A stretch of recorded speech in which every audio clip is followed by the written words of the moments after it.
111 berada di puncak rantai makanan. Ricky Mo sama seperti biasanya, mengenakan setelan jas yang dipesan khusus, raut wajahnya serius. Auranya kuat. Kedua mata hitamnya melihat Amanda Mu, meskipun Ricky Mo tidak mengatakan apa-apa, tapi Amanda Mu dapat dengan jelas merasakan aura kuat yang menekan keluar dari dirinya. Amanda Mu teringat akan hal yang dilakukan padanya kemarin di Jade Imperial. Tanpa sadar Amanda Mu melangkah mundur, menarik pelan baju Charles kecil. Dengan suara pelan bertanya padanya, apa kamu tahu di warnet ada pintu belakang? Charles Mo kecil mengira setelah bertemu Ricky Mo, Amanda Mu menjadi takut. Sebenarnya Charles Mo kecil juga sangat takut, tapi dia seorang laki-laki, tidak boleh kehilangan muka di depan perempuan. Dia pura-pura dengan tenang menenangkan Amanda Mu, kamu jangan takut. Yang dia cari itu aku, dia tidak akan melakukan apapun terhadapmu. Amanda Mu berpura-pura mengusap air mata, dia merasa seharusnya ucapan ini dirinya yang mengatakan. Selesai Charles Mo kecil berbicara, dia maju menghadang Amanda Mu, menengadahkan kepala berteriak kepada Ricky, aku bisa pulang denganmu, kamu jangan cari masalah dengannya. Begitu ucapan ini berlalu, dia memandang Ricky dengan tatapan yang dingin. Charles Mo kecil meregangkan lehernya, tapi masih mengumpulkan keberanian. Tidak ada rasa takut di wajahnya, berdiri di depan Amanda Mu. Kalau bukan karena sampai sekarang Charles Mo kecil belum tahu apa yang sebenarnya terjadi, Amanda Mu masih akan merasa terharu. Begitu ucapan Charles Mo berlalu, Ricky tampak lebih marah. Kalau masih membiarkan Charles Mo kecil bicara lagi, Amanda Mu akan berakhir dengan lebih tragis. Amanda Mu menarik Charles Mo kecil berlari masuk ke dalam warnet. Charles Mo kecil mengikuti dia berlari. Tapi baru berlari belum jauh, dia bertanya kepada Amanda Mu, untuk apa kamu lari? Kakak sepupuku meskipun dia seorang raja setan, tapi dia tidak akan menyakiti perempuan. Raja setan. Amanda Mu juga merasa panggilan ini sangat cocok. Tapi, Ricky Mo tidak menyakiti perempuan. Hehe, bohong, Amanda Mu tidak percaya. Jangan omong kosong, tahu pintu belakang warnet tidak? Amanda Mu tidak memiliki waktu banyak menjelaskan kepadanya. Charles Mo kecil menganggukkan kepala, tahu. Kemarin malam saat dia keluar ke toilet, dia melihat pintu belakang. Hanya saja, saat mereka berdua lari sampai ke pintu belakang, mereka dihadang oleh bodyguard Ricky Mo. Amanda Mu mengerutkan alis, apa yang kalian lakukan? Amanda Mu tidak menyangka di pintu belakang Ricky Mo juga menyuruh orang untuk menjaga. Charles Mo dengan marah berkata kepada mereka, kalian lepaskan kami pergi. Bodyguard itu masih tidak bergerak, Tuan Muda, Nyonya, tolong kalian jangan menyulitkan kami. Nyonya apa? Charles Mo kecil kebingungan. Bodyguard itu melirik ke arah Amanda Mu, tidak mengatakan apa-apa. Amanda Mu juga tahu hari ini dia ditakdirkan tidak bisa lepas dari Ricky Mo. Amanda Mu menepuk pelan pundak Charles Mo kecil, aku adalah istri Ricky yang jelek dan aneh, itu. Charles Mo, oh. Charles Mo dan Amanda, mereka berdua tidak memiliki kekuatan, akhirnya ikut bersama dengan bodyguard.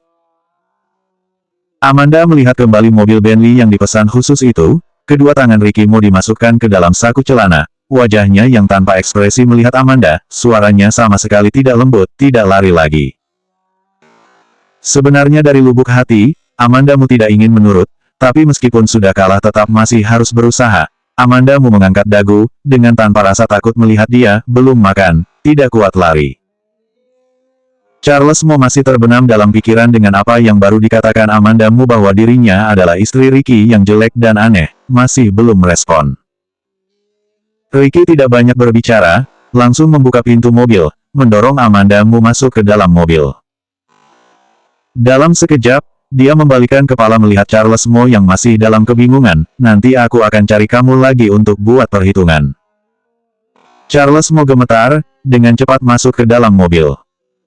Di dalam mobil, Amanda Mu duduk bersandar di pintu mobil, karena bosan dia bermain ponsel. Meskipun Amanda Mu takut ketahuan, tapi dia masih berpura-pura tenang. Kalau dibandingkan dengan apa yang dilakukan Ricky Mo, yang Amanda Mu lakukan tidak berarti apa-apa. Ricky Mo tiba-tiba bersuara memecahkan keheningan di dalam mobil. Suaranya dingin dan berat, apa ada yang ingin dikatakan? Tidak ada yang perlu dikatakan. Amanda meletakkan ponsel, mengangkat mata bertanya kepadanya, kalau kamu. Bukannya kamu sudah tahu semua. Nada suara Ricky Mo tenang. Seolah kebohongannya terhadap Amanda Mu, dia tidak merasa bersalah sama sekali. Amanda marah tapi dia masih tertawa, iya, kamu mengeluarkan uang sebanyak 600 miliar membeli sebuah manian, kamu ingin seperti apa memperlakukan dia, itu hak kamu. Ricky menaikkan alis, nada suaranya tidak senang, Amanda Mu. Dia tidak suka dengan nada bicara Amanda Mu yang menghina dirinya sendiri seperti ini. Kenapa, kamu bisa melakukannya, masih tidak membiarkan aku bicara. Amanda tidak ingin menunjukkan kelemahannya, ujung matanya terangkat, terlihat sedikit arogan. Sindiran, setajam-tajamnya gigi masih lebih tajam ucapan. Ricky Mo melihat dia, menyipitkan mata, dengan nada yang mengancam berkata, katakan sekali lagi.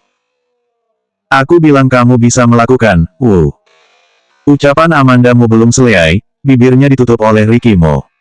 Laki-laki bajingan. Tangan kaki Amanda Mu berusaha memberontak tapi tidak berhasil, Ricky Mo mendekap erat dia dalam pelukannya, membuat dia tidak bisa bergerak. Mana bisa menyakiti orang seperti ini? Sudah membohongi dia sampai seperti itu, sekarang masih melakukan hal yang mesra kepadanya. Semua hal baik sudah dilakukan oleh Ricky Mo, mana ada lebih banyak hal baik lagi. Amanda menggigit dengan keras bibirnya, Ricky Mo kesakitan, tangannya dilepaskan dari Amanda Mu. Kebetulan mobil sudah berhenti, Amanda Mu mendorong dia dan turun dari mobil, dengan cepat masuk ke dalam villa. Ricky Mo turun dari belakang, mengulurkan tangan menyentuh bibirnya, melihat jari tangannya, ada bekas darah yang menempel. Donisi yang berada di samping memberikan sapu tangan kepadanya. Ricky Mo menerima sapu tangan yang diberikan, menghapus bekas darah yang ada di bibirnya, baru kemudian perlahan masuk ke dalam villa. Charles Mo mengikuti di belakang, dengan terpaksa masuk ke dalam villa. Dia melihat Ricky Mo duduk di sofa, dia juga ingin duduk, tapi kemudian mendengar Ricky Mo berbicara dengan nada suara yang datar, apa aku suruh kamu duduk? Charles gemetar, langsung berdiri lagi, patuh seperti seekor burung. Dia tidak takut apapun, yang paling dia takut adalah kakak sepupunya yang bernama Ricky Mo ini. Amanda sama sekali belum kembali ke kamarnya, melainkan bersembunyi di dekat tangga melihat ke arah ruang tamu. Melihat Charles Mo yang diam di sana tidak berani bergerak, Amanda merasa kesal. Kalau seandainya Ricky Mo hidup di dunia hewan, dia pasti seorang raja buas yang berada di puncak rantai makanan. Kakak kamu tahu kalau kamu sudah kembali. Tante Ricky Mo saat berumur 18 tahun melahirkan Peter Si, saat berumur 34 tahun baru melahirkan Charles Mo, dengan orang parubaya lainnya tidak sama, tante sekeluarga terhadap Charles sama sekali tidak mengekang. Charles Mo seorang yang tidak patuh, sering kabur dari rumah. Tante sekeluarga sejak awal sudah terbiasa. Tapi kalau tante tahu kali ini Charles mau kembali ke kota J, pasti akan menelepon dia, anak berusia 14 tahun, seorang diri lari dan pulang ke negaranya, mereka pasti tidak akan tenang. Tante sampai sekarang belum menelepon dia, pasti belum tahu kalau Charles Mo sudah kembali. Sedangkan kakak Charles Mo, Peter Si sekarang juga ada di kota J. 112 kamu patuh sedikit, aku akan baik padamu. Charles Mo menggelengkan kepala, dia tidak tahu. Ricky Mo tertawa dingin, kalau bukan karena Charles Mo dan Amanda Mu bersama, mungkin dia akan memuji keberanian Charles Mo. Apa yang terjadi antara kamu dengan Amanda Mu? Pantas saja beberapa hari belakangan ini perilaku Amanda Mu aneh. Ternyata karena sudah tahu identitas dia.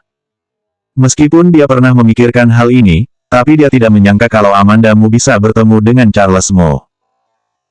Charles Mo bertanya dengan terbata-bata, dia benar-benar istri kamu? Kalau tidak, Ricky Mo menaikkan alis, menahan tawa melihat dia. Charles Mo berkata dengan marah, istri kamu bukannya jelek dan aneh. Katakan sekali lagi, nada suara Ricky Mo tidak berubah, tidak marah. Charles Mo tentu saja tidak berani mengatakan lagi, dengan patuh memberitahukan kejadian beberapa hari terakhir dengan detail kepada Ricky Mo. Di akhir, dia masih memuji masakan buatan Amanda Mu, masakan buatan Amanda Mu sangat enak. Ricky Mo melirik dia, kamu panggil dia apa? Charles Mo yang ditatap dengan tatapan seperti itu. Membuka mulut berbicara dengan terbata-bata, kakak ipar sepupu. Amanda Mu bersembunyi di belakang tangga lantai 2, melihat penampilan Charles seperti itu merasa familiar. Sepertinya terkadang di hadapan Ricky Mo, dia juga seperti itu. Ricky Mo memberi perintah kepada Donisi menyiapkan kamar untuk Charles Mo, begitu mengangkat kepala. Melihat Amanda menarik koper turun dari lantai atas. Pandangan Ricky Mo berhenti pada koper yang ditarik Amanda beberapa saat, berkata dengan dingin, apa yang kamu lakukan? Menurut kamu, dia sekarang tidak bisa tinggal satu atap dengan tenang bersama dengan Ricky Mo. Bantu nyonya bawa koper ke kamar utama. Ricky Mo melihat Amanda Mu, tapi ucapan yang keluar dari mulutnya ditujukan kepada bodyguard. Bodyguard segera menghampiri mengambil koper yang dibawa Amanda Mu. Langsung naik ke kamar Ricky Mo, kamar utama. Amanda Mu tidak sempat menahan mereka. Amanda Mu menggigit bibirnya, membalikkan kepala dengan suara yang keras berkata, Ricky Mo, kamu jangan keterlaluan. Amanda Mu merasa Ricky Mo sangat tidak tahu malu, tidak lebih baik dibanding keluargamu. Dia tidak bisa membantah Ricky Mo. Malas berdebat dengannya, melangkahkan kaki mau berjalan keluar. Belum sampai di pintu, sudah dihadang oleh bodyguard. Dia membalikkan kepala melihat Ricky Mo, apa maksud kamu? Ricky Mo tidak langsung membalas ucapannya. Dia berdiri, mengaitkan kancing di lengannya. Terlihat berbeda dari biasanya, kamu kira, pintu keluarga Mo, kamu ingin masuk bisa masuk begitu saja, kamu ingin keluar bisa keluar seenaknya. Raut wajah Amanda Mu sedikit berubah. Di luar beredar rumor Ricky Mo seorang yang impoten, tapi kenyataannya dia seorang yang sangat normal, orang yang tahu kebenarannya pasti orang yang sangat dekat dengannya. Sedangkan sekarang Amanda Mu sudah tahu kebenarannya, jadi dia tidak akan dengan mudah melepaskan Amanda Mu. Ricky Mo melihat raut wajah Amanda Mu berubah, tahu kalau Amanda Mu sudah mengerti maksud ucapannya.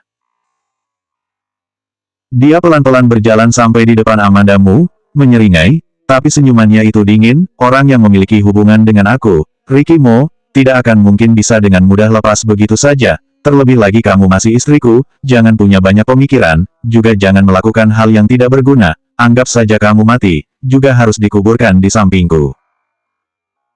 Amanda Mu masuk ke keluarga Mo sudah 3 bulan, yang selalu dia lihat, Charles Mo, yang arogan, ini pertama kalinya dia melihat Ricky menunjukkan tatapan yang menakutkan seperti ini. Tatapan seperti ini bukan sembarang anak orang kaya bisa mempunyai, sebaliknya seperti setan yang keluar dari kegelapan. Dia teringat julukan yang Charles Mo berikan ke Ricky Mo, Raja Setan. Ricky Mo puas melihat ekspresi di wajah Amanda Mu, suaranya menjadi rendah dan lembut, jangan menunjukkan tatapan ketakutan seperti ini, kamu patuh sedikit, aku akan baik kepadamu. Dia sedang takutkah? Amanda Mu mengepalkan tangan dengan erat, baru menyadari tangannya mengeluarkan keringat dingin. Dia teringat kembali saat di rumah sewaan, dia memberikan obat anestetik untuk mengambil peluru dari tubuh Ricky Mo. Ricky Mo tidak berteriak sama sekali, juga tidak pingsan. Sejak awal seharusnya Amanda Mu sudah terpikir, ada laki-laki yang kuat seperti itu, mana mungkin dia hanya seorang tuan muda kaya yang arogan, dia pasti memiliki pemikiran yang mendalam dibandingkan orang lain, dia pasti setan yang keluar dari lembah yang dalam. Amanda Mu membuka mulutnya, tapi menyadari bahkan untuk berkata-kata saja dirinya tidak bisa. Ricky Mo mengulurkan tangan membelai rambutnya, gerakannya sangat lembut, kamu belum pernah melihat baik-baik kamarku, aku bawa kamu melihat-lihat. Amanda Mu sedikit memberontak, tapi Ricky Mo tidak mempedulikan, melainkan menarik tangannya membawa dia ke kamar utama. Dia membawa Amanda Mu ke ruang pakaian. Amanda Mu begitu masuk, terpaku. Ruang pakaian, sebagian besar tempat digunakan untuk menggantung pakaian wanita, semuanya baju model terbaru, ada tas dan juga sepatu, semuanya lengkap. Begitu banyak baju, dia setiap hari ganti juga membutuhkan waktu berbulan-bulan baru bisa mengenakan semuanya. Ricky Mo berdiri di samping, memperhatikan perubahan raut wajah Amanda Mu.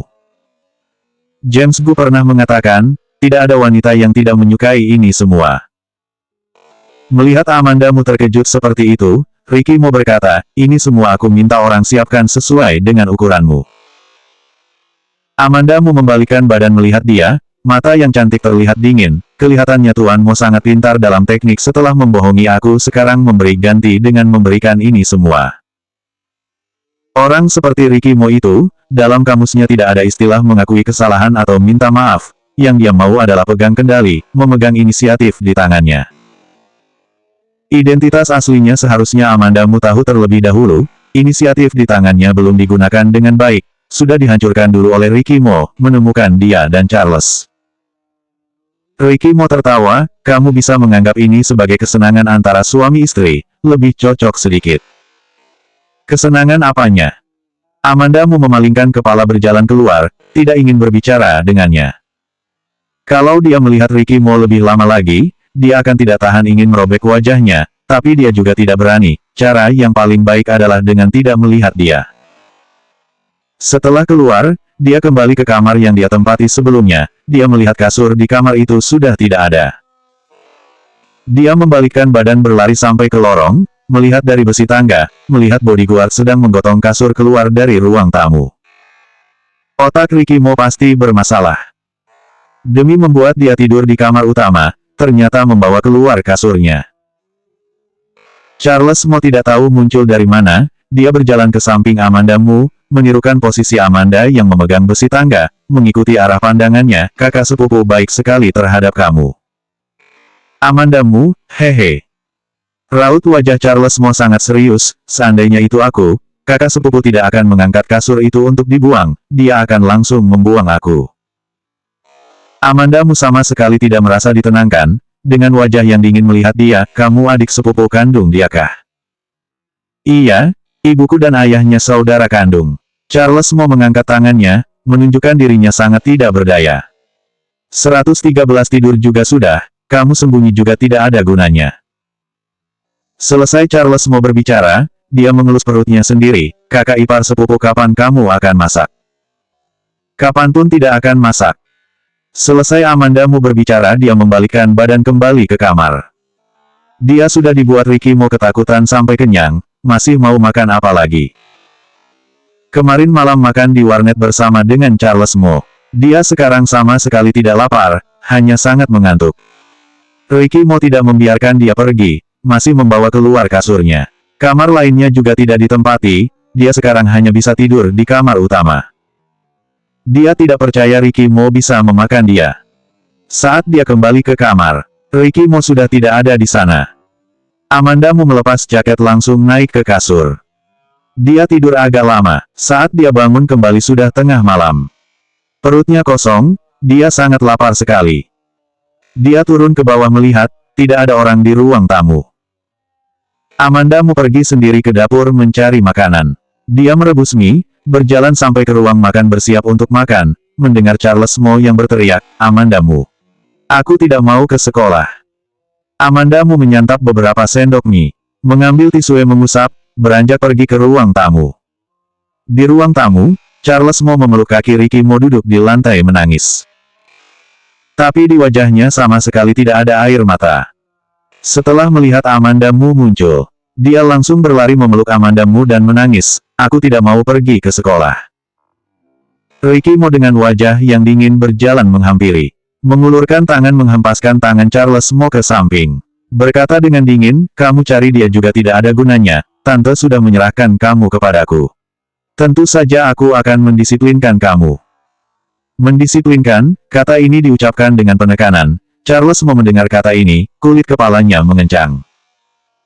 Kamu masih kecil sudah seharusnya kamu pergi ke sekolah. Untuk apa menangis? Amanda Mu merasa ucapan Ricky Mo tidak salah. Apalagi dia juga pernah melihat Charles Mo, anak ini sangat keras kepala. Tapi, sikap Charles Mo di depan Ricky Mo, benar-benar membuat Amanda Mu sedikit terkejut. Seolah sama seperti sedang melihat kucing dan tikus, ketakutan sekali. Charles Mo menggelengkan kepala, melihat Amanda dengan wajah yang sedih, kamu tidak mengerti. Pendisiplinan yang dilakukan Ricky Mo adalah tidak membiarkan dia bermain game, tidak memberi dia uang jajan. Pokoknya semua yang ingin dia lakukan, Ricky Mo tidak akan membiarkan dia melakukan. Dia ingin melakukan apa tidak bisa lepas dari pengawasan Ricky Mo, itu seperti api penyucian. Kalau dari awal tahu dia lari kembali ke negara asal, akan menerima pendisiplinan dari Ricky Mo seperti ini, dia pasti tidak akan kembali. Charles Mo tahu sudah tidak bisa mengubah kenyataan, didisiplinkan oleh Ricky Mo, dengan pasrah naik ke atas. Begitu dia jalan, Amanda Mu membalikkan badan kembali ke dapur, melanjutkan makan spagetinya. Ricky Mo mengikuti di belakang, setelah ini tidak peduli Charles mau berlaku menyedihkan di depan kamu, kamu jangan bantu dia. Amanda Mu tersenyum mengejek, oh, tidak akan, toh juga pura-pura kan. Sebelum ini, dia sangat mengasihani Ricky Mo. Ricky Mo mendengar nada suaranya yang mengejek, mengerutkan kening, terlihat jelas dia tidak senang dengan nada suara Amanda yang mengejek seperti itu. Dia merasa meskipun dirinya membohongi Amanda Mu, tapi sekarang yang dia lakukan adalah untuk mengganti kebohongan yang dulu dia lakukan. Dia sama sekali tidak merasa dia sudah melakukan hal yang tidak termaafkan.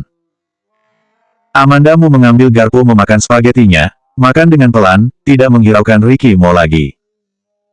Ricky Mo menatap dia lekat-lekat, membalikkan badan pergi keluar. Malam hari, Amanda Mu selesai mandi, keluar dari toilet. Di kamar masih kosong, tidak ada bayangan Ricky Mo. Dia mengenakan baju tidur yang ketat, berbaring di kasur, otaknya dipenuhi dengan pikiran sebentar lagi Ricky Mo akan datang. Kalau Ricky Mo ingin melakukan sesuatu kepadanya, bagaimana dia akan menghadapi Ricky Mo? Hasilnya, terus menunggu sampai dia tertidur, Ricky Mo belum juga datang. Saat dia bangun kembali, sudah pagi. Amanda Mu membuka mata, ingin membalikkan badan, menyadari tubuhnya dipeluk, sama sekali tidak bisa bergerak. Aura yang familiar di sampingnya memberitahu dia, itu Ricky Mo. Dia menggertakkan gigi dan memindahkan tangan Ricky dari tubuhnya, dalam sekejap bergulung sampai ke sisi kasur, menjauh dari Ricky Mo. Saat ini Ricky Mo sudah bangun, dia membalikkan badan menghadap ke Amanda Mu, rambutnya sedikit berantakan, kancing baju tidurnya hampir terlepas, matanya yang terlihat masih mengantuk terlihat sangat lembut. Kalau bukan karena sejak awal sudah melihat rupa asli Ricky Mo, Amanda Mu merasa dirinya pasti akan tertipu dengan penampilannya. Dia dengan waspada melihat Ricky Mo, dia sama sekali tidak tahu kapan Ricky Mo kembali ke kamar, lebih tidak tahu bagaimana Ricky Mo naik ke kasur, bagaimana bisa mendekap dia dalam pelukannya. Ricky Mo membalikkan badan turun dari kasur, kembali melihat dia, suaranya serak, berkata dengan maksud yang dalam, tidur juga sudah. Kamu mau sembunyi juga tidak ada gunanya. Amanda Mu tidak bisa menahan, melempar bantal ke arahnya. Ricky Mo menangkap bantal yang dilempar, juga tidak marah, langsung berjalan ke kamar mandi. Sarapan pagi makan mie, ini yang diminta oleh Charles Mo. Amanda sebenarnya tidak ingin memasak, tapi Charles Mo dengan ekspresi menyedihkan meminta kepadanya, melihat kita sama-sama disakiti oleh Ricky Mo, kamu buatkan aku sarapan. Meskipun dia ingin membantah, tapi tidak bisa tidak mengakui yang dikatakan Charles Mo itu benar. Dia memasak 3 porsi mie. Charles Mo mengambil dulu semangkuk keluar, kemudian, Amanda kembali mengambil semangkuk, mengambil garam, memasukkan banyak-banyak kemudian mengaduknya. Amanda tersenyum puas, keluar menuju ruang makan, meletakkan di depan Ricky Mo. Ricky Mo tidak menyangka Amanda akan memasakkan untuknya, tatapannya sedikit terkejut. Terlihat sedikit senyuman di wajah Amanda, mengangkat mie di depan mulutnya, nada suaranya lembut, berkata, kamu coba mie buatan aku enak atau tidak? Ricky Mo mengangkat kepala, melihat dengan jelas dari mata cantiknya ada sorot antusias. Mie ini, pasti ada sesuatu. Amanda Mu di bawah tatapan yang familiar itu, terkejut ingin mengganti mie tersebut. Tapi, setelah itu, Ricky Mo makan mie yang disuapkan olehnya, kemudian dengan raut wajah yang tidak berubah berkata, rasanya enak. Meskipun sangat asin sampai terasa pahit, tapi rasanya tetap sama dengan masakan ibunya.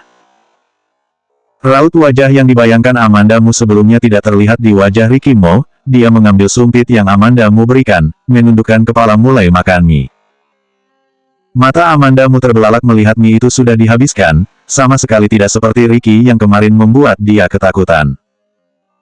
Amanda Mu melihat dia dengan ekspresi yang tidak menentu, membalikkan badan pergi mengambilkan segelas air putih untuknya.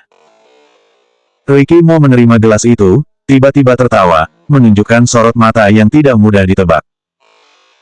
Tidak peduli bermain trik atau berpura-pura menyedihkan, Amandamu tidak mungkin jadi tandingannya. Dia ingin membalas dendam kepada Ricky Mo mengikuti keinginan hatinya, membuat dia berhasil membalaskan dendamnya. Tapi hatinya terlalu mudah melembut. Dari sikapnya terhadap keluargamu sudah terlihat. 114 Kamu jangan sampai dibohongi Ricky Mo. Amandamu memberikan segelas air kepada Ricky Mo, kemudian membalikkan badan kembali ke dapur, jadi sama sekali tidak melihat di wajahnya tampak senyuman. Sebaliknya Charles Mo yang duduk di samping, melihat semua ini dengan jelas. Dia mengambil sumpit, memiringkan badan mengambil sedikit kuah dari mangkuk Ricky Mo lalu mencicipi, raut wajahnya berubah dalam sekejap. Charles Mo meletakkan sumpit, mengambil air kemudian minum sebanyak mungkin untuk menghilangkan rasa asin di mulutnya, mengerucutkan bibir dan berbicara pelan, tidak bermoral. Jelas-jelas asin sekali, dia malah makan sampai habis. Amandamu yang hatinya mudah melembut, pasti tidak lama pelan-pelan memaafkan dia. Laki-laki yang hanya bisa membuat orang lain percaya padanya. Ricky Mo melirik dia dengan dingin, bicara yang keras. Charles Mo, dia tidak berani.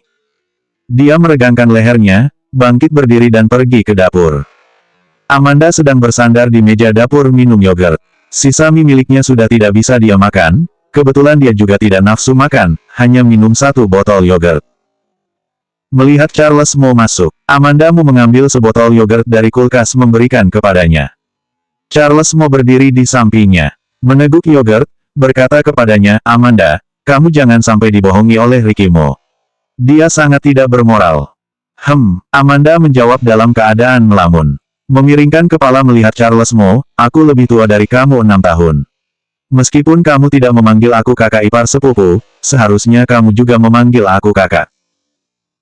Remaja berusia 14 tahun berdiri di samping Amandamu yang tingginya 1,67 meter. Lebih tinggi dari Amandamu sedikit. Tapi karena sedang dalam masa pertumbuhan, jadi Charles Mo terlihat sangat kurus.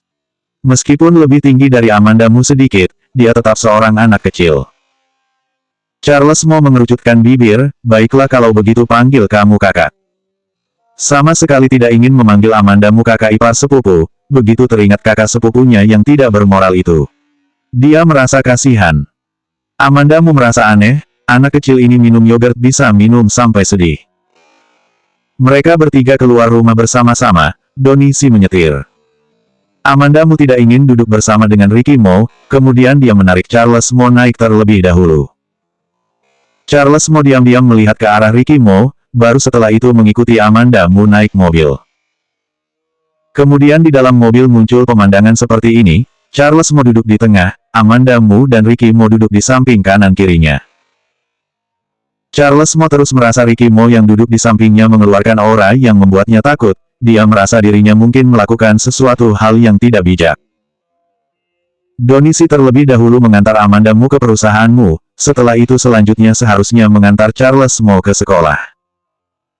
Tapi setelah Amandamu turun dari mobil, Donisi belum menyetir jauh, Ricky Mo memberi perintah kepada Donisi, berhenti. Mobil berhenti mendadak, Ricky Mo menoleh ke arah Charles Mo, turun.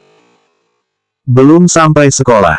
Kemarin Ricky Mo membawa dia pergi ke sekolah, dari sini ke sekolah paling sedikit masih membutuhkan waktu 10 menit kalau naik mobil. Tidak searah. Saat Charles Mo masih belum berespon, Ricky Mo sudah membuka pintu mobil menarik dia keluar dari mobil. Charles Mo emosi, kamu mau balas dendam, hanya karena aku duduk di antara kamu dan Amandamu, kalau kamu berani kenapa kamu tidak menarik aku keluar di depan dia.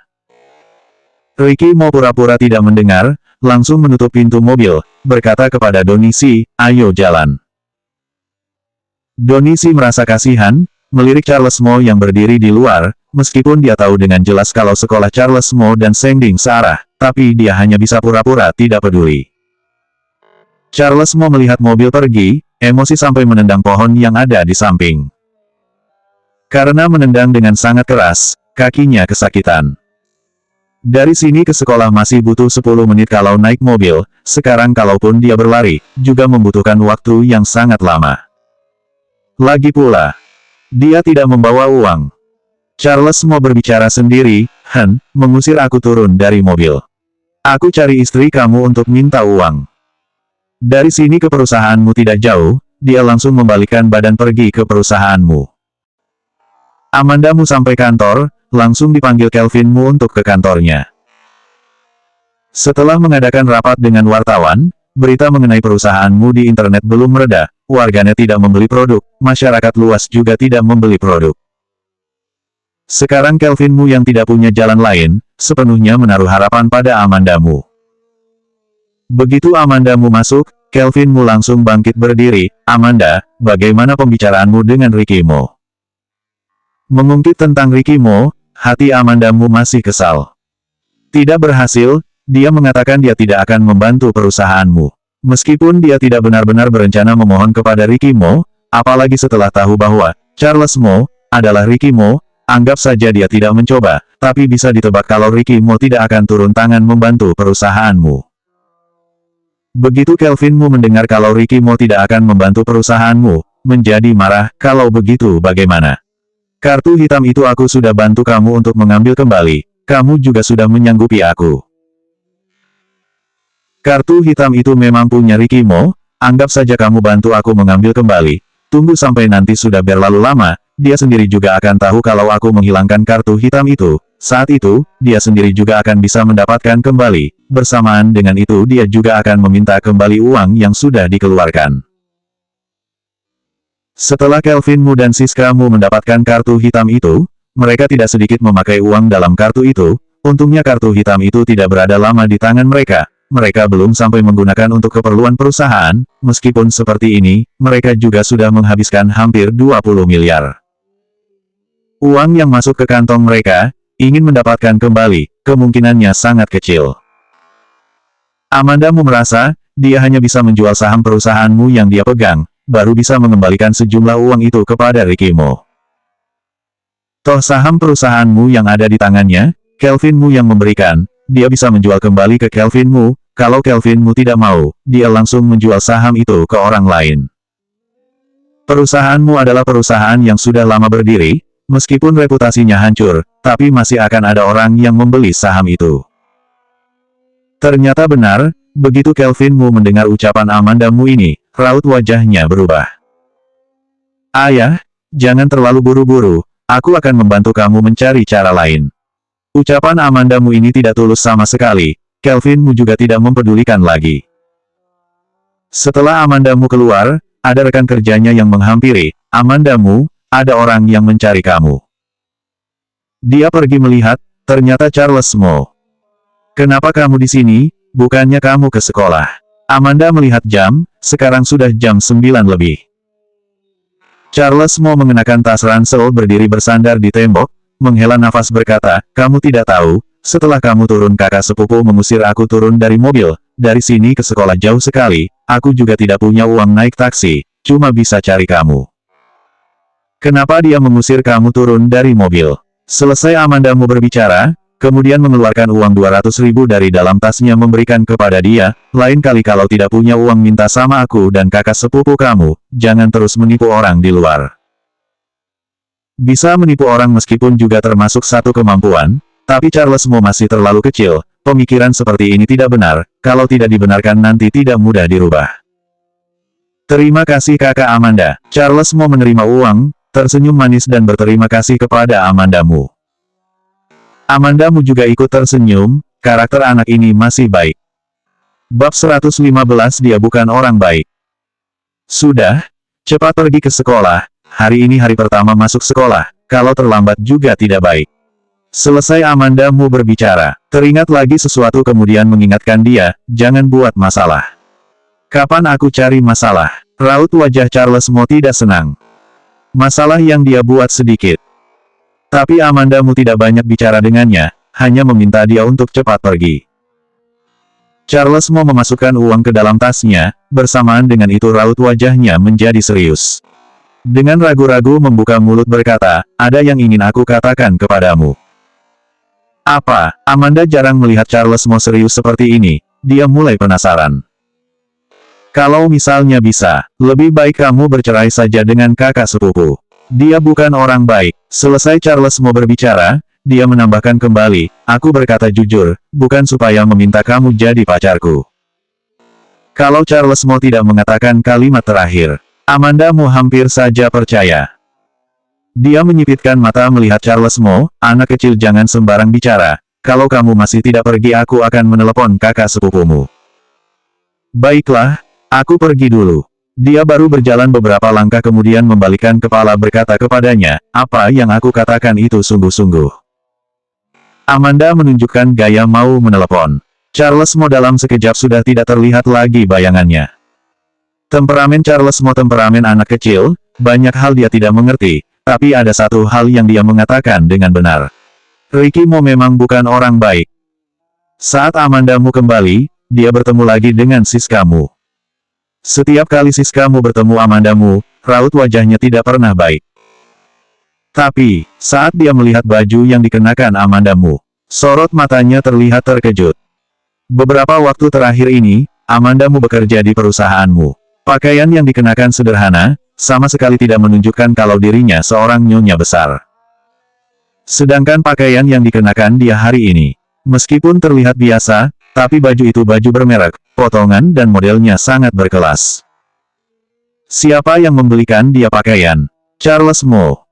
Siska Mu menyilangkan lengan. Dengan dagu yang terangkat melihat dia, dengar dari ayah, kamu tidak berhasil meminta Ricky Mo membantu perusahaanmu. Iya, orang seperti dia itu mana mungkin bisa dibujuk, kalau tidak kamu yang pergi. Amanda Mu minggu ini karena masalah Ricky Mo, suasana hatinya terus buruk, tidak berniat bermain peran dengan Siska Mu. Aku pergi lalu bisa pergi, kamu kira aku berani pergi.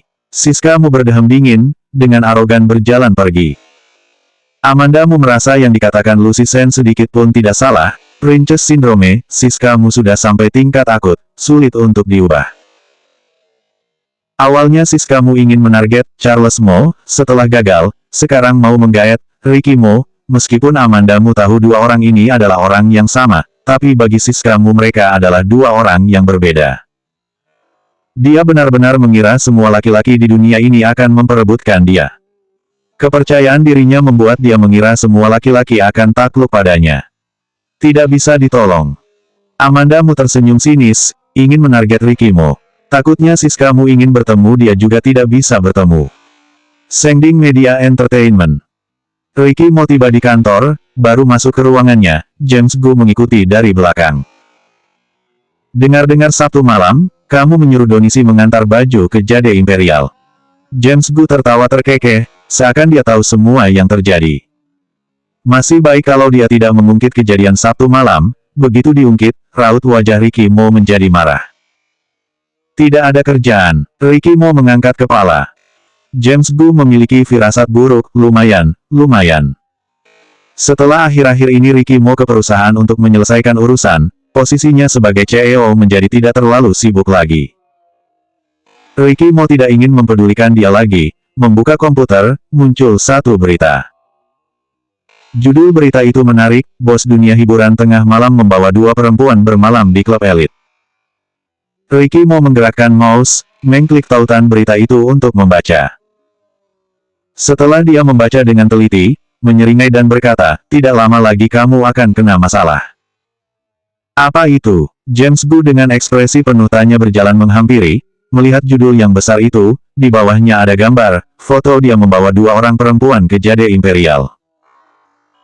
Jelas-jelas tengah malam, tapi paparazzi itu bisa memotret dengan sangat jelas, dua perempuan itu berada di samping kanan kirinya, dilihat dari sudut pengambilan gambar, posisi mereka sangat dekat sekali. Sembarangan menulis, ini kejadian Sabtu malam, aku membawa dua orang karyawan pergi mengambil barang, saat itu salah satu dari mereka mengambil kemudian hampir terjatuh, aku membantu dia untuk berdiri. Emosi James Gu mau meledak. Oh, Ricky Mo juga tidak mengingatkan dia kalau berita ini mungkin akan dilihat oleh Lucy Sen. Selesai James Gu memaki-maki, dia seperti teringat sesuatu, mengeluarkan kata-kata kasar, kemudian mengambil ponsel menelepon Lucy Sen. Lucy Sen yang ada di seberang telepon dengan cepat menerima telepon, James Gu sedikit antusias, Lucy Sen belum pernah secepat ini mengangkat teleponnya. Hanya saja, begitu telepon diangkat, Lucy Sen langsung mengeluarkan banyak sekali kata-kata makian, laki-laki yang tidak tahu malu, untuk apa menelepon aku? Mau menyombongkan diri, semoga kamu cepat mati, pergi jauh-jauh, jangan menelepon aku lagi, buat aku mual. Selesai bicara, dia langsung menutup telepon. Lucy, kamu lanjutkan memaki. Kenapa kamu menutup teleponku? James Gu sedikit buru-buru, biasanya Lucy Sen tidak mengangkat telepon juga tidak bersikap baik, kali ini kedengarannya sangat marah sekali. Hanya, dia menelepon kembali, Lucy Sen tidak mengangkat teleponnya. Maaf, telepon yang Anda tuju sedang sibuk. Maaf, telepon yang Anda tuju sedang tidak aktif. Maaf, telepon yang Anda tuju belum terdaftar. James Gu. Dia berusaha keras, membuat Lucy Sen tidak memblokir nomornya, sekarang karena berita buruk ini, Lucy Sen memblokir lagi nomornya. Sial. James Gu tidak lagi mempedulikan Ricky Mo, keluar memberi perintah kepada sekretaris, minta Departemen Hubungan Masyarakat mengadakan rapat. Kalau membiarkan dia tahu siapa yang membuat berita ini, dia pasti akan membunuh orang itu. Amanda Mu tiba-tiba menerima telepon dari Lucy Sen. Akhir-akhir ini Lucy sedang mempromosikan film terbarunya, setiap hari sangat lelah, mereka berdua jarang berkomunikasi. Lucy Sen tiba-tiba menghubungi dia mengira Lucy Sen akan kembali. Hasilnya, begitu dia mengangkat telepon, dia mendengar suara Lucy yang menggelegar, James Gu itu bajingan, playboy, buaya darat. Amanda Mu meraba-raba telinganya yang kesakitan karena suara Lucy Sen, dengan bingung bertanya, apa yang dilakukan James Gu? Kamu tidak lihat berita, dia membawa dua perempuan bermain ke klub, sepanjang malam tidak keluar, membawa dua perempuan bisa melakukan apa? Amanda Mu mendengar sambil menggerakkan mouse membuka berita di internet, ternyata benar ada foto James Gu membawa dua perempuan masuk ke klub terpampang di paling atas, menjadi topik utama di internet.